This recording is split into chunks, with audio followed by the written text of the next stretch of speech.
This presentation aims to give insight into Ryanair's current position in the air travel industry, provide an overview for new strategy implementation, which will improve our stance for the future of the market. Starting with internal factors of Ryanair, the first comes the mission statement. Ryanair aims to offer low fares and generate increased passenger traffic while maintaining continuously low cost. Also, another thing is that Ryanair this year had 3% more customers and 3% more revenue. The profit they got is 523 million and the operating revenue is 5,037 million. The amount of employees in Ryanair is 9,501, which is 442 people more, out of which 560 received promotion. The fleet of Ryanair is 300 Boeings and 180 that are going to come from 2014/2018. Ryanair operates in 186 connection flights in 30 countries. Another internal factor of Ryanair is that it offers lowest available prices for tickets on all routes it mostly operates. In comparison to EasyJet and British Airways, as in this graph we can see, Ryanair holds the lowest position, which shows that it has the cheapest tickets among them all. In addition to that, they have ancillary revenues of 1,247 million per annum. Now a little bit about Ryanair. Its biggest shareholder is VA College American Funds, which holds $41.4 million, and the fuel expenditure of the company is 2,031 million per annum, which has increased this year by 7% due to higher prices and levels of activities. And the main competitors of Ryanair is Aer Lingus, Wizz Air and EasyJet mostly. Market share Ryanair holds is 37.9% this year. An independent company, Airline Ratings, had made a safety rating for Ryanair and it rated it as 5 out of 7 for safety and 2.5 out of 5 for product rating. And now we'll analyze some microenvironment factors. First, the economic factors.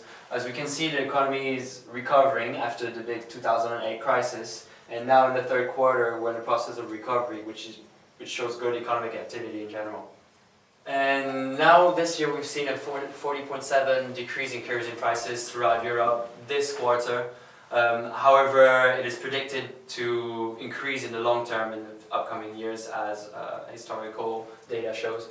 Also, competitors are shortening routes everywhere and letting go of employees, which shows that actually the economic conditions are worsening for other competitors as they are pressured by kerosene prices. Also, we have the threat of substitutes in the form of high-speed trains. Now for ethical and legal factors, we have changing security laws in airports which actually can lead to increase the cost for airports and terminals handlers.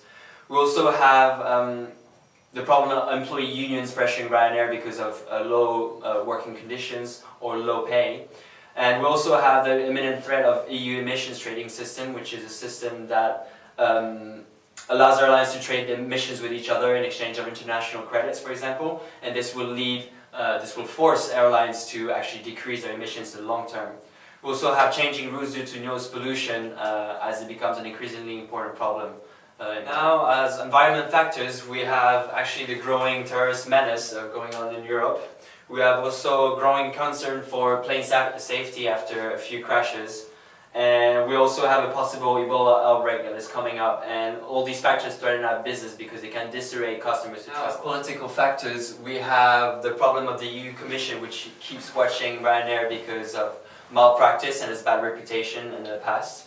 We also have the problem of governments trying to support their own national airlines, and that tends to threaten our business into our new airports. Now for technological factors, we have the increased use of internet in the form of apps and internet for booking. So we should take advantage of that. Also, we have an increased fuel efficiency with our newest order of Boeing 737 MAX 200, which are more fuel efficient. Also, with the rise of internet use, for social factors, we see that travelers desire more time for themselves, so hence the use of apps and internet. Also, we have the increased knowledge of the fact that Ryanair sometimes mislabels their tickets and their destination. For example, an example of Frankfurt. Sometimes people are induced into thinking that they're actually flying to main airports rather than spoke airports. We've conducted a SWOT analysis to analyse the internal and external factors of Ryanair. Starting with the obvious one of low operating costs, which is one of the factors that Ryanair specialises in. We've got the seat density, turnaround times and baggage and ticket handling, which is all especially efficient to completely lower the cost of the airline. Coming up second is the safety record, in which Ryanair can pride itself on never having a crash in the last 15 years. Again, it's got a good internet platform, which users find it very easy to book online, and it makes the whole process more efficient. It's very good with the carbon footprint, in that in this day and age where keeping everything green is a big issue, it's definitely a good factor. The other thing is it's very relatively young fleet of planes, therefore the maintenance costs and the overall renewing of parts, etc. is very low. Coming across to the weaknesses, Ryanair have a very bad reputation for customer services. Their hidden fees such as travel and insurance are often not perceived in the actual cost of the ticket, therefore reducing the trust of the customers in the company itself.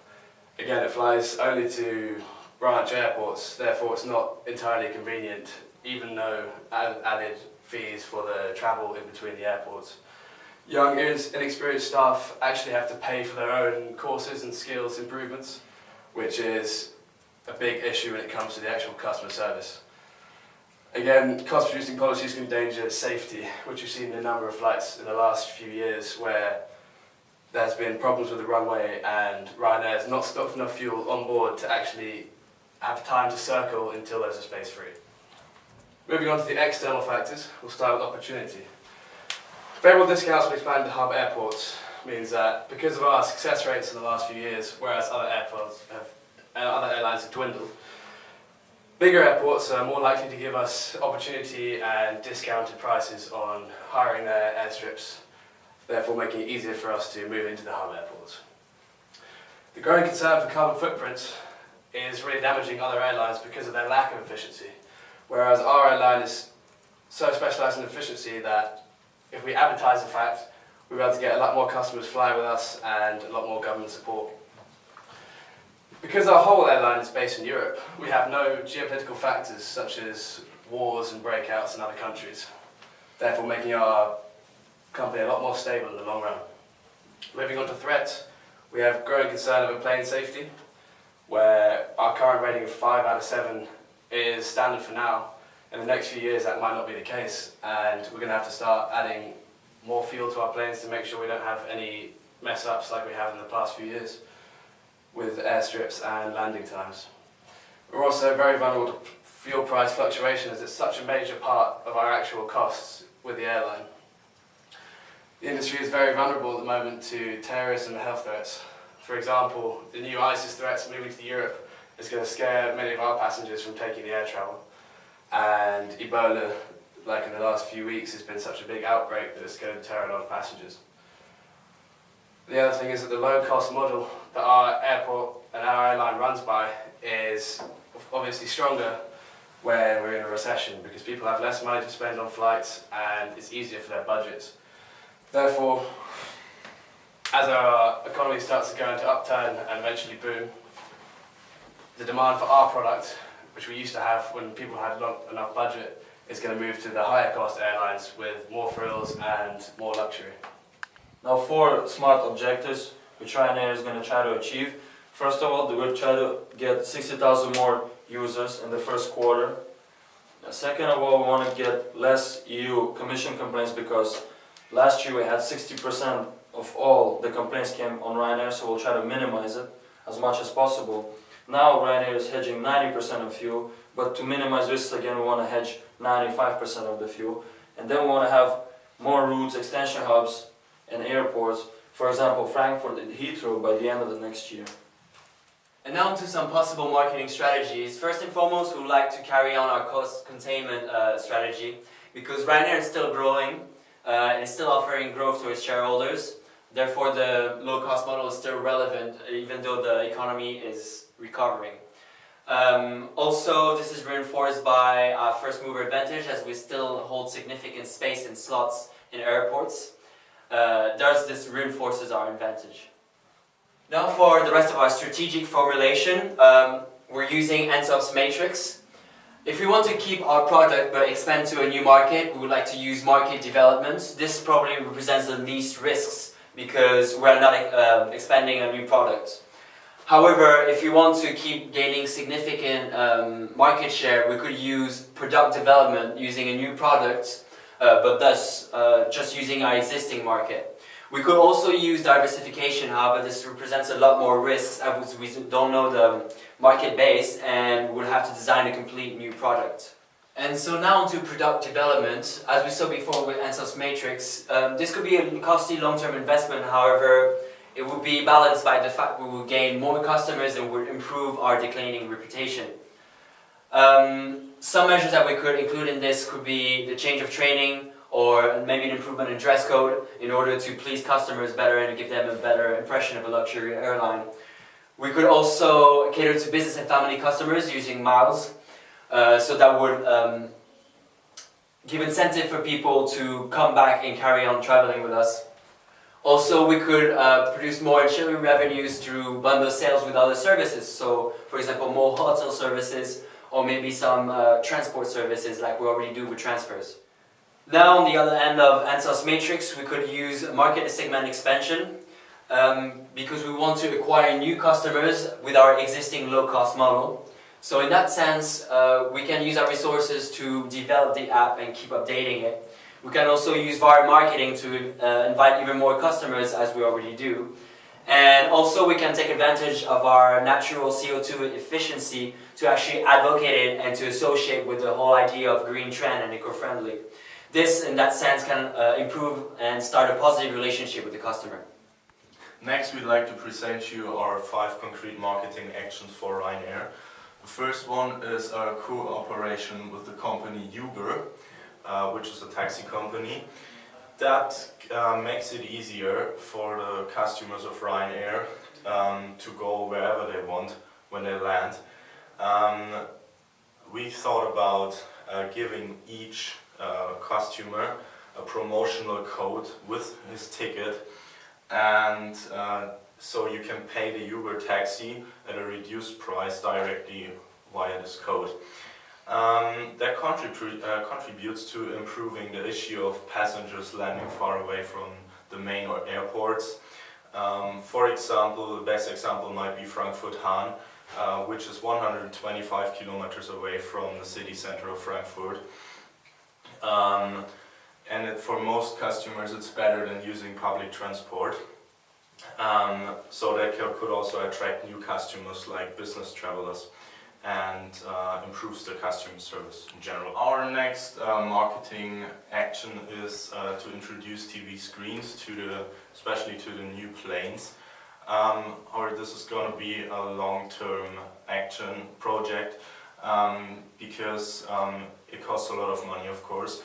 But it would improve the passengers' flight experience. Our model is that we offer free movies to all passengers, and during the movies there will be ads like in the TV, and through these ads we will finance the TVs and of course also the license for the movies, and so we can also gain profit after some time. The ads can be area-based. That stimulates tourism, of course, so if you fly to London and you get ads for a London dungeon, that's really good. And of course that will also improve their bad reputation for the desolate interiors of the planes. And Ryanair would have a higher standard than many premium airlines because, for example, British Airways doesn't offer TV screens in their short distance flights. Our third marketing action is to introduce frequent traveler miles, as basically all other airlines do. Passengers can collect miles for each flight, and then that gives them benefits like free flights or free Ubers. That leads to higher customer retention, of course. You start to build a relationship with your passenger, and we're also thinking about cross-advertising with other companies. For example, if you take Ibis Hotels, So you get miles for every night in the hotel, and Ibis will make advertisement for Ryanair and the other way around. Our next action is to make our customers give us their feedback, and therefore we want to make surveys inside the planes and on our website, and to see what the people want to see improved. And positive surveys of course can be used for advertising purposes, and we will know exactly what to improve, what the people want to see, what they like, what they don't like. And I think that's very important. Now for our final marketing action, we would like to start a new advertising campaign that advocates the company's austerity policy, because precisely Ryanair is so efficient with transporting its passengers with high seat density and load factors. Ryanair is by default green and CO2 efficient, as was shown previously on the graph. Also, many people will respond positively to a marketing campaign that advocates efficiency and eco-friendliness. This will therefore help us acquire more customers. Hence the motto, Ryanair, green by nature. When I find myself in times of trouble, Mother Mary comes to me, speaking words of wisdom, let it be.